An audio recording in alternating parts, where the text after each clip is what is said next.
In this video, let's take a look at one of the largest and oldest car meets in America. I'm talking about the Pavs.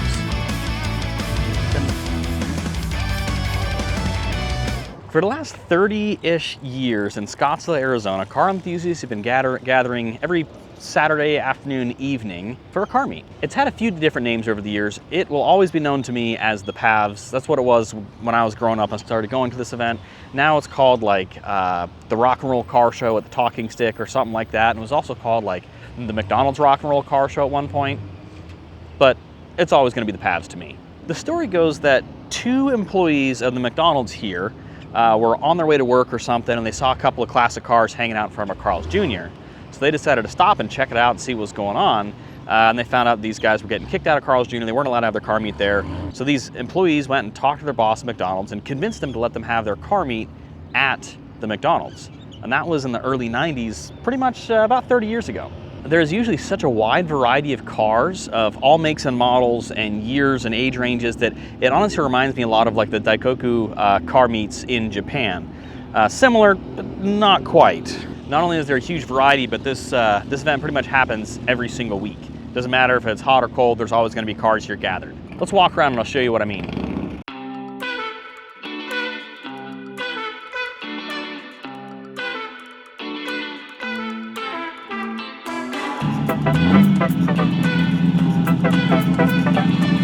So you got things like this, like a Civic next to Classic Mini and a Supra, but then over on this side you got all your classic American cars. Then you got sweet old stuff like this classic Volvo here.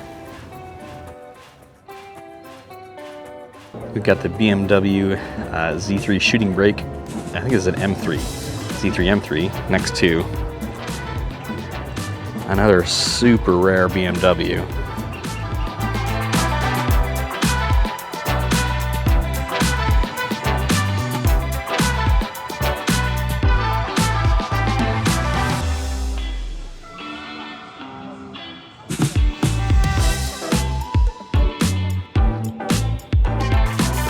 That's crazy. Got turbo stuffed in here. Cool.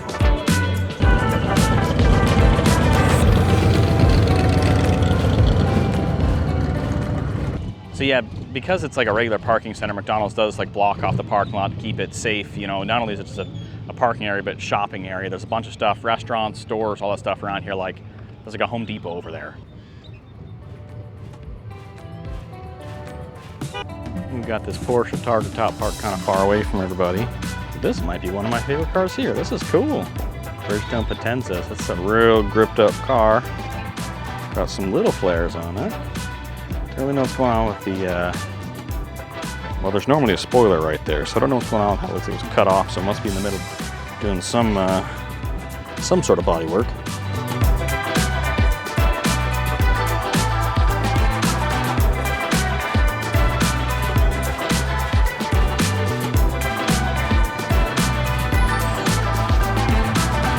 This Supra is a JDM model. It is right-hand drive. Oh, sick! Cabriolet Mini! That's really cool. Oh, here we go. Evo 6, I think? Yeah, Lancer Evo 6. S550 Mustang. Looks like it's been raced in Canada? That's crazy. Oh, here we go. SVT Cobra. Now this is really cool for me to see. This is a Land Rover Defender, and my dad actually has one of these he bought brand new back in the day, and it's a full rock crawler rig. So seeing something like this, a hard top, just a nice clean looking one is, yeah, it's different to me, but that's so cool. It's even a Defender 90 like my dad's is, a Defender 90, because it's Defender 90, and then there's also the Defender 110. So Land Rover D90, cool.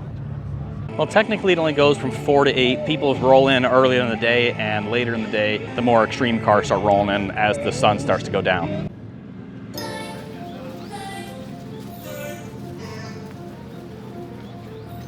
Got this bread van just dumped on the ground.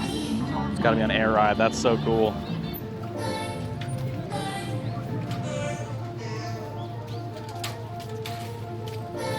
So we've got a R35 GTR next to one of these slingshot three-wheeler things. And then over here, we've got like a, I say loosely drift spec, but drift car, 370Z. Because it's got a half cage in it. It's got a pretty wide, pretty wide stance for the angle kit. And then we got the 240Z right there next to it.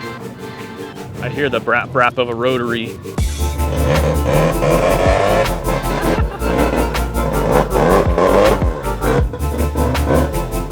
Dang!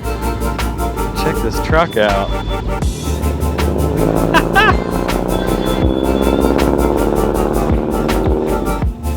Another rotary rolled in.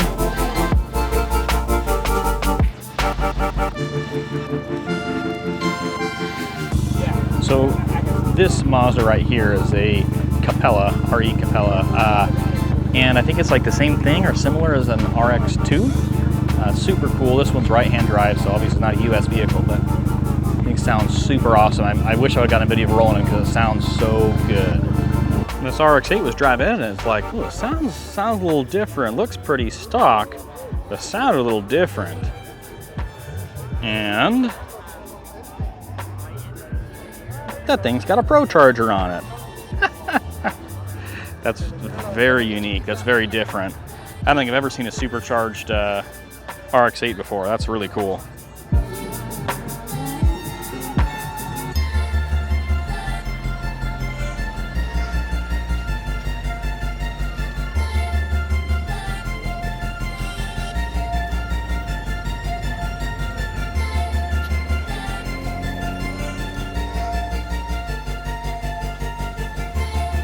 This Evo 6, check this out. It's got the Emperor sticker on the spoiler. It's a throwback to like Initial D Evo 6. That's so cool. This is crazy kitted out Mustang here. I don't know as much about old American cars as I do about old Japanese cars. Let's go take a look at some of the American cars because there's some really neat stuff over here. Okay, check out how wide these rear tires are. I've got to go check out the engine bay because that's got to be something crazy. Yeah, supercharged. That's cool. I love these old Impalas. And check out the engine on this. Triple carburetors. Oh, that's so cool. So cool. Too cool. And then look at this. This is like two air-cooled engines bolted together, right? And then look at this crazy intake setup. God, that's freaking awesome, man. That is so awesome. All right, that's all I got. Thanks for watching. See you next time.